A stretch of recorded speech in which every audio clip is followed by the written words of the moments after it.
पिछले साल 28 अक्टूबर को इस वाटर स्पोर्ट्स सेंटर का विधिवत उद्घाटन हुआ था और मुझे प्रसन्नता है कि श्री किरण रिजिजू जी के कारण इसे खेलो इंडिया सेंटर ऑफ एक्सीलेंस के रूप में एडॉप्ट किया गया है। इसके लिए मैं भारत सरकार के खेल मंत्री श्री किरण रिजिजू जी को और भारत सरकार को हृदय से धन्यवाद ज्ञापित करना चाहता हूं। कुछ लोगों को लगता होगा कि साहब इसका दोबारा उद्घाटन क्यों हो रहा है। उनको मैं बताना चाहूंगा कि ऐसा नहीं है, बल्कि 28 अक्टूबर से यह बड़ा उत्सव है। इस बात को समझने की जरूरत है। जो सेंटर यहाँ बना है वो इतना बेहतरीन है और यहाँ के खिलाड़ियों में इतना पोटेंशियल है कि भारत सरकार ने तय किया कि इसे ही खेलो इंडिया सेंटर ऑफ एक्सीलेंस बनाया जाए और उस योजना में शामिल किया जाए। और आज भारत के खेल मंत्री जी ने इसका औपचारिक रूप से उद्घाटन किया है। मैंने पहले ही धन्यवाद दिया है। खेलो इंडिया का जो लक्ष्य निर्धारित किया है, मुझे लगता है कि ये स्पोर्ट्स सेंटर बुनियादी ढांचे में आधुनिक बदलाव के लिए उच्च कोटि के प्रशिक्षक, उच्च गुणवत्ता वाले संसाधन उपलब्ध कराए जा सकें, ताकि आने वाले 10 वर्षों में ओलंपिक खेलों में और उनकी पदक तालिका में भारत सर्वश्रेष्ठ प्रदर्शन कर सके। यह उसका उद्देश्य है। दूसरा, एक water sports centre Ranjit Sagar dam Kathua में भी बन रहा है। इसके लिए भी मैं आभार व्यक्त करना चाहता हूं, जिससे जम्मू के इलाके में भी वाटर स्पोर्ट्स को बढ़ावा दिया जा सकेगा। मुझे लगता है कि एक बात मैं जोड़ना चाहूंगा कि अब ये सेंटर ऑफ एक्सीलेंस की बजाय इस पर सोचने की जरूरत है कि क्या ये water sports academy for Olympic बनाया जा सकता है। इस दिशा में हमें सोचने की जरूरत है, क्योंकि इससे बेहतरीन जगह देश में कुछ हो नहीं सकती है। रिजिजू साहब, वाटर बॉडीज का जहां तक सवाल है, मैं समझता हूं प्रकृति ने इस युवती को जो कुछ दिया है, शायद उसमें 4 चांद लगाने में आप हम सबका सहयोग करेंगे, ऐसी मेरी अपेक्षा है। पिछले साल नेहरू पार्क के इस सेंटर के उद्घाटन में हमने international standard water sports equipment को भी लॉन्च किया था और हम गर्व से कह सकते हैं कि पूरे देश में जम्मू कश्मीर ऐसी इकलौती जगह है जहां वाटर स्पोर्ट्स के लिए इस तरह के मॉडर्न इक्विपमेंट उपलब्ध कराए गए, जिससे हमारे एथलीट देश और विदेश की प्रतियोगिताओं में बेहतरीन प्रदर्शन कर सके हैं। मैं समझता हूं प्रकृति ने कई सारे झीलों और नदियों से जम्मू कश्मीर यूटी को नवाजा है और हमारे एथलीट्स ने भी इसका भरपूर फायदा उठाया है। वाटर स्पोर्ट्स की अलग अलग विधाओं में पिछले 3 सालों में हमारे एथलीट्स ने राष्ट्रीय स्तर पर 100 से ज्यादा मेडल जीते हैं। मैं उन सभी एथलीट्स को हृदय से बधाई देना चाहता हूं और उनका अभिनंदन करना चाहता हूं। अगर हम विंटर गेम्स तथा वाटर स्पोर्ट्स, बर्फ और पानी की बात करें, तो इन दोनों खेलों में जम्मू कश्मीर और यहाँ के होनहार युवा खिलाड़ी अन्य राज्यों तथा देश के लिए प्रेरणा स्रोत हैं। किसी अज्ञात लेखक ने वाटर स्पोर्ट्स के बारे में एक बहुत अच्छी टिप्पणी की, जिसे मैं यहाँ उद्धृत करना चाहूंगा। Open water is a highway to adventure, best travelled by a kayak. इसी भावना के साथ कैनोइंग तथा कयाकिंग में हमारे कई नौजवान खिलाड़ियों ने पूरे विश्व में अपनी धाक जमाई है।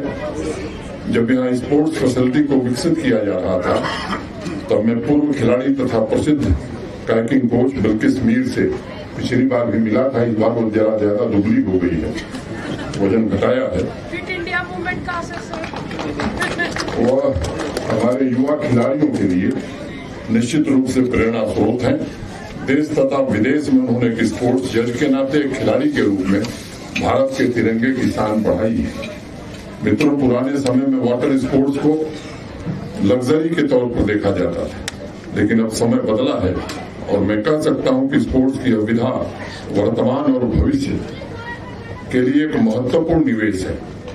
पोलो ग्राउंड में इंडोर स्पोर्ट्स स्टेडियम में नई सुविधाओं के उद्घाटन के अवसर पर मैंने 2Ms की बात करी थी, मॉनिटरिंग और मेंटरिंग की, और मुझे लगता है कि इसकी निरंतर आवश्यकता हर खेल में है। वाटर स्पोर्ट्स में सिर्फ संसाधनों को उपलब्ध कराने से हमारी जिम्मेदारी खत्म नहीं हो जाती, बल्कि निगरानी लगातार हो, विश्व स्तरीय प्रशिक्षण और मूल्यांकन इसका लगातार हो, ताकि सभी स्पोर्टिंग एक्टिविटी के काम केंद्रित तरीके से हों और उसमें अनुसंधान गतिविधियों को भी जोड़ा जा सके। पिछला साल कोरोना के कारण सभी प्रोटोकॉलों को ध्यान में रखते हुए स्पोर्ट्स काउंसिल ने अनेक टूर्नामेंट आयोजित किए और हमारी यूटी में बच्चों और बच्चियों में जो टैलेंट है, जो हुनर है, उसके लिए प्लेटफॉर्म भी प्रदान किया। फरवरी में विंटर गेम्स का आयोजन हुआ और अभी हमारे अधिकारी कई अन्य कार्यक्रमों की योजना बना रहे थे। तभी कोरोना की दूसरी लहर की वजह से इंडोर स्पोर्ट्स एक्टिविटी को बंद करना पड़ा है, लेकिन मुझे पूरी उम्मीद है जिस तरह से समेकित ढंग से प्रशासन प्रयत्नशील है, लोगों के सहयोग से कोरोना पर जल्द ही हम नियंत्रण पा सकेंगे। पिछले 2-3 दिनों में वैक्सीनेशन का जो आंकड़ा है 81,000-82,000 वैक्सीन हम रोज लगा रहे हैं और मैं उम्मीद करता हूं कि इस पर प्रभावी नियंत्रण पाने में हम सफल होंगे। 53 विधाओं में जम्मू कश्मीर के युवा बच्चे बच्चियां इस साल प्रशिक्षण ले रहे हैं और कम से कम 15 लाख युवाओं को विभिन्न खेलों में हिस्सा लेने का अवसर दिया जाए, ये व्यवस्था की गई थी। इस साल का बजट अगर आप सबने देखा होगा तो मैं बाकी आंकड़ों में न जाकर के ये मैं कहना चाहूंगा कि इस बार स्पोर्ट्स के लिए 513 करोड़ रुपए इस यूटी में दिया गया है। हम 4 विधाओं फुटबॉल, कबड्डी, वॉलीबॉल और हॉकी में प्रीमियर लीग का भी आयोजन करने वाले हैं तथा हमारा अनुमान है कि कम से कम 85 से 8,500 खिलाड़ी इसमें भाग ले सकेंगे। जम्मू कश्मीर में खेल के क्षेत्र में कई स्तरों पर काम हो रहा है। सबसे प्रमुख उद्देश्य, जैसा स्पोर्ट्स सेक्रेटरी ने बताया, कि जमीनी स्तर पर प्रतिभा की पहचान की जाए, उसे अच्छी ट्रेनिंग और एक अच्छा वातावरण प्रदान कराया जाए ताकि होनहार खिलाड़ियों का चयन हो सके और राष्ट्रीय स्तर पर, अंतर्राष्ट्रीय स्तर पर उनको खेलने का अवसर मिल सके। पिछले साल स्कूल के स्तर पर पाठ्यक्रम के साथ खेल को भी एक कैरियर के रूप में अपनाने के लिए प्रमोशन करने की एक पहल हुई है। जब बैक टू विलेज कार्यक्रम हो रहा था तब भी अनिवार्य रूप से एक बात हम सबने तय की थी कि पूरे यूटी में जो 4290 हमारी पंचायतें, हर पंचायत में 20,000 रुपए की स्पोर्ट्स किट सबको प्रदान की गई और आज मुझे प्रसन्नता है कि हर पंचायत के पास ये सामग्री उपलब्ध है।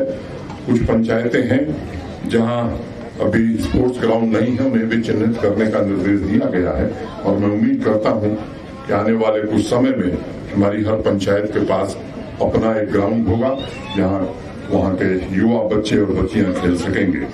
विभिन्न जिलों में मैं जाता रहा हूं, क्रिकेट को लेकर के भी यहाँ के युवाओं में बड़ा उत्साह है और एक अच्छा प्लेटफॉर्म मिले इसके लिए स्पोर्ट्स काउंसिल और हमारा डिपार्टमेंट प्रयास कर रहा है।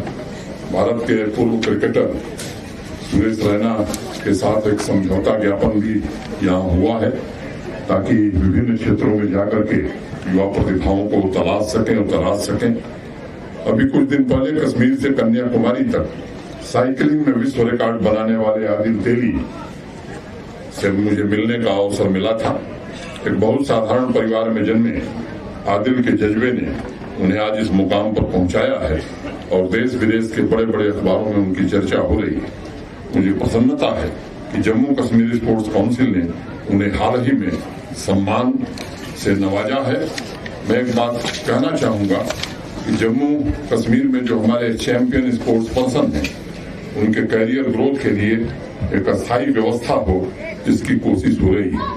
कॉर्पोरेट ग्रुप से भी हम सब प्रयत्नशील हैं कि यहाँ देश भर के जो बड़े कॉर्पोरेट हाउसेस हैं कम से कम एक स्पोर्ट्स एक्टिविटी में अपना पूरा योगदान करें। और मैं आश्वस्त हूं कि आने वाले 2-3 महीने में जो भी हमारे प्रमुख स्पोर्ट्स हैं, कोई न कोई स्पॉन्सर को अच्छा मिल जाएगा। इससे मैं मानता हूं कि खिलाड़ियों के कैरियर ग्रोथ में मदद मिलेगी। अगर स्पोर्ट्स की गतिविधियों को सही तरीके से आयोजित हम करते हैं तो उसके प्रमोशन पर भी अगर हम पूरा ध्यान देते हैं तो मुझे लगता है कि सामाजिक परिवर्तन के लिए सबसे ये इम्पोर्टेंट टूल साबित हो सकता है। जब मैं अपने खिलाड़ियों की प्रतिभा को देखता हूं तो मन में ये प्रश्न स्वाभाविक रूप से आता है कि यह सिर्फ उस खेल विधा के ब्रांड एम्बेसडर हैं या देश के विकास एम्बेसडर हैं। मुझे लगता है कि जम्मू कश्मीर के स्पोर्ट्स पर्सन भारत की बढ़ती हुई ताकत और इसके सॉफ्ट पावर के ब्रांड एम्बेसडर हैं और उसके साथ ही साथ अमन के भी ब्रांड एम्बेसडर यही है। युवा शक्ति का प्रतीक हमारा हर एक खिलाड़ी अमन तथा तरक्की का पैगाम दे रहा है। मुझे पूरी उम्मीद है इसी भावना के साथ हमारे वाटर स्पोर्ट्स के एथलीट अमन, तरक्की तथा सामाजिक सामंजस्य की दिशा में आने वाले दिनों में काम करेंगे। आप सभी को एक बार फिर से मैं बहुत बहुत शुभकामनाएं देता हूं और सम्माननीय खेल मंत्री जी का इस वाटर स्पोर्ट्स को खेलो इंडिया सेंटर ऑफ एक्सेलेंस के रूप में एडॉप्ट करने के लिए हृदय से धन्यवाद तथा कृतज्ञता ज्ञापित करता हूं। और मुझे भरोसा है जो आग्रह मैंने किया है उस पर भी जल्द निर्णय भारत सरकार करेगी एकेडमी बनाने के लिए। अंत में मैं चंद पंक्तियों से अपनी बात खत्म करूंगा। खामोश कहाँ जिंदगी आवाज देती है, खामोश कहाँ जिंदगी आवाज देती है, सुनकर तो देख जीने का हर राज देती है। जो आसमां छूने का रखता है हौसला, उसको बुलंद जिंदगी परवाज देती है, परवाज देती है। बहुत बहुत धन्यवाद। जय हिंद। आज इस खूबसूरत डल लेक में मुझे आपके बीच में आने का अवसर मिला। वैसे भी हम बचपन से इस झील को देखते रहते थे फिल्मों में, और जब मेरे पिताजी एमएलए थे 1976 में, तो उन्होंने यहाँ कश्मीर में आकर के कुछ तस्वीरें खींची और हम लोगों को दिखाया कि ये कश्मीर का फोटोग्राफ है और ये डल लेक है। मुझे नहीं मालूम था डल लेक क्या है, कश्मीर क्या है। उस जमाने में कोई टेलीविजन था नहीं हमारे यहाँ में, कोई मीडिया नहीं था, वीडियो नहीं था, तो हमने सुना भी नहीं था और हमने इसका तस्वीर भी नहीं देखा। तो पिताजी के उस फोटोग्राफ में मैंने देखा, गुलमर्ग का तस्वीरें देखा और इस डल लेक का तस्वीरें मैंने देखा। तब मैंने सोचा कि एक दिन जिंदगी में कब मुझे डल लेक जाकर के बैठने का मौका मिलेगा। तो आज मैं आपके बीच में आया और बहुत खुश हूं, दिल से आनंद आ रही है। और वो भी सिर्फ एक टूरिस्ट के हिसाब से नहीं, एक अच्छा काम के लिए, जम्मू कश्मीर के बच्चों का भविष्य बनाने के लिए यहाँ आए हैं। तो ये बहुत खुशी की बात है। जैसे लेफ्टिनेंट गवर्नर साहब ने कहा, यहाँ पोटेंशियल है, यहाँ प्राकृतिक पोटेंशियल भी है और यहाँ के जन लोगों में भी पोटेंशियल है। अब इसको मौका देने का जरूरत है। भारत सरकार और जम्मू कश्मीर के प्रशासन मिल करके जो कदम उठा रहे हैं, अभी लेफ्टिनेंट गवर्नर साहब ने आपको डिटेल में जो बताया, उससे आपको अंदाजा होगा कि आने वाले दिनों में यहाँ खेल के क्षेत्र में और युवा कार्यक्रम के मामले में कितना हम आगे बढ़ने जा रहे हैं। और ये खुशी की बात है कि हिंदुस्तान के अंदर में जितना हमने पिछले कुछ सालों में खेल के क्षेत्र में जो इंफ्रास्ट्रक्चर बनाया है, सबसे ज्यादा जम्मू कश्मीर को हमने मदद किया है। इससे पता चलता है कि हमारे प्रधानमंत्री आदरणीय नरेंद्र मोदी जी जम्मू कश्मीर के लिए कितना सोचते हैं। और साथ साथ यहाँ पे जो इंफ्रास्ट्रक्चर बनी है, वहाँ गांव में, आपके तालुका में, डिस्ट्रिक्ट्स में जो भी फैसिलिटी है, उसको ग्रास रूट लेवल में जो बच्चे होते हैं कम उम्र के, जो हमारा फ्यूचर चैंपियन बनने वाले हैं, उनको वहां कैसे मौका मिले, फिर वहां से चिन्हित करके फिर उसको आगे खेलो इंडिया सेंटर में कैसे लाना है, ये एक बहुत लंबा प्रक्रिया है। वो तैयारी हो चुका है और उन्हीं का एक जो कदम है वो आज हम लोग यहाँ एकत्रित हुए हैं। ये जो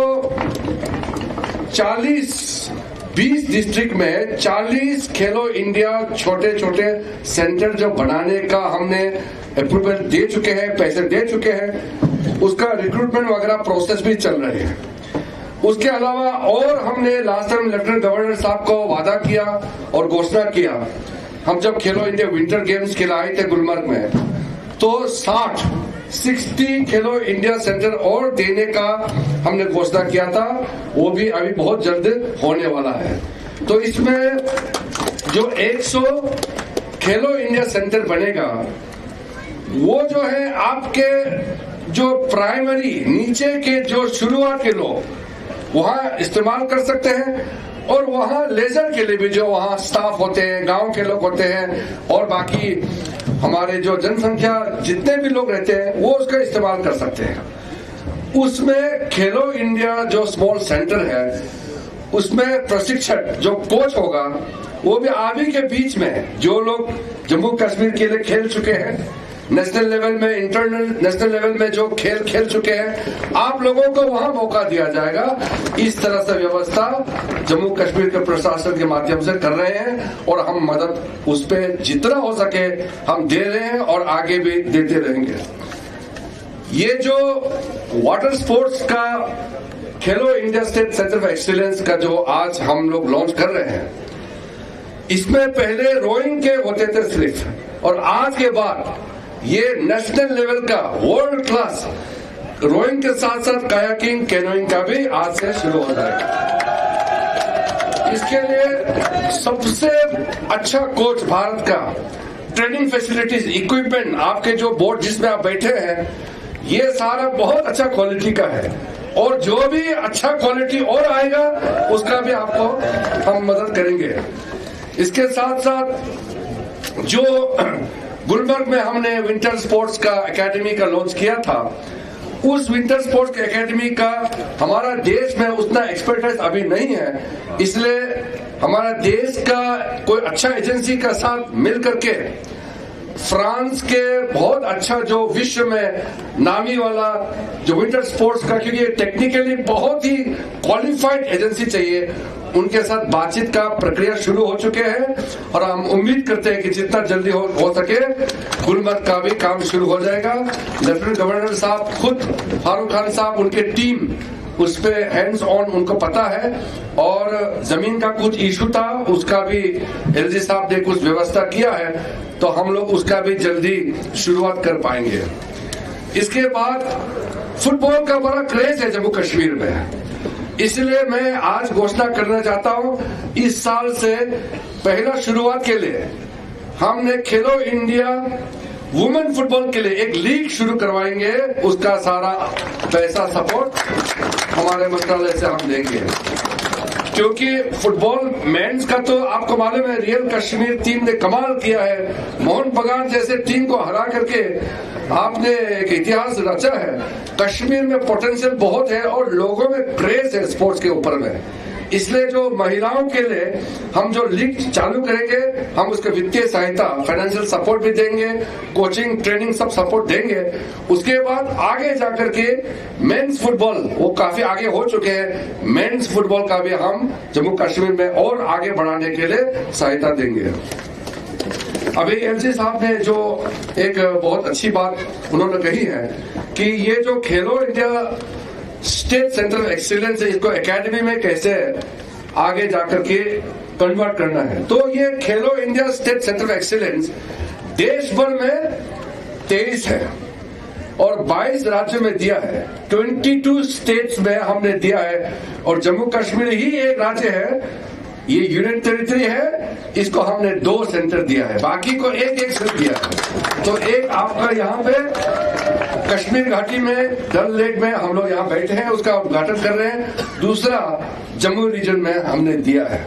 इसके अलावा जम्मू रीजन में भी काफी टैलेंट है, तो उसका भी हम लोग सोच रहे हैं कि वहाँ उस सेंटर में क्या और हम इंक्लूड कर सकते हैं जहाँ प्रोफेशनल ट्रेनिंग का व्यवस्था कर सके। इस तरीके से मेरे पास कहने के लिए बहुत कुछ है, लेकिन अब कहने का ज्यादा जरूरत नहीं है, काम करने का समय है। आज आप लोगों ने डेमोन्स्ट्रेशन किया, आपके हुनर हमको दिखाया, बहुत अच्छा लगा। कल एलजी साहब जम्मू में थे, आज यहाँ आया सीधा, यहाँ हमारे बीच में हमारे यहाँ इस कार्यक्रम में शरीक होने के लिए पहुंचे हैं।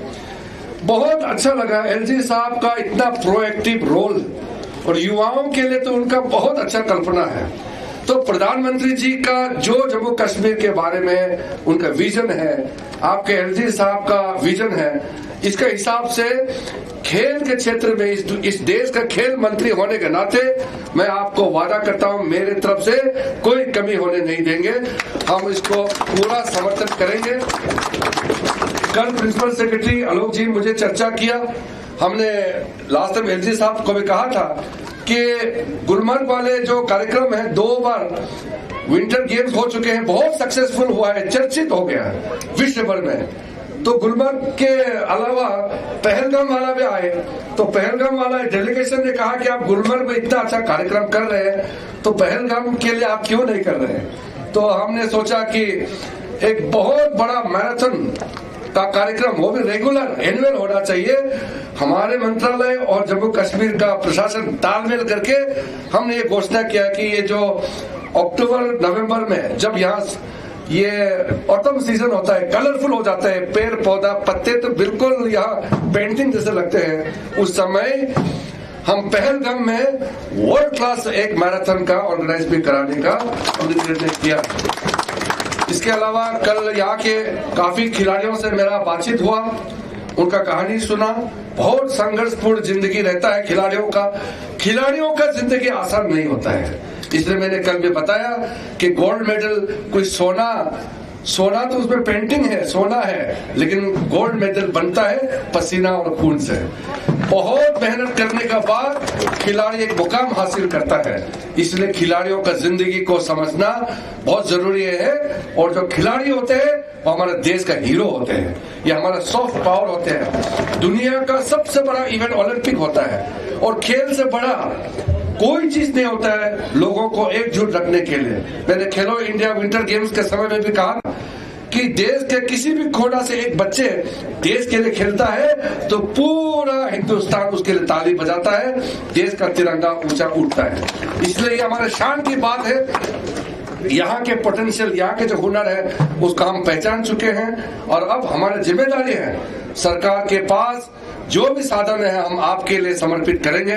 और पुनः आज जितने भी आज यहाँ इस कार्यक्रम में आए हैं, हमारे म्यूजिक के टीम आए हैं, मीडिया के टीम आए हैं, और बाकी जितने भी समर्थक यहाँ आए हैं, इस दल ने खूबसूरत झील के बीच में हम बैठ करके एक बहुत अच्छा कार्यक्रम का शुभारंभ हुआ है। मैं भविष्य के लिए आपको शुभकामनाएं देना चाहता हूँ। जितना खिलाड़ी है, जो बच्चे हैं फ्यूचर खिलाड़ी, और जो अभी वर्तमान में खिलाड़ी हैं, आप आगे चल करके जम्मू कश्मीर के लिए सिर्फ नहीं पूरा देश के लिए नाम आप ऊंचा करेंगे, हमारा तिरंगा का आप ऊंचा लहराएंगे। इसी शुभकामनाएं के साथ आप सबको बहुत बहुत धन्यवाद देना चाहता हूँ। जय हिंद।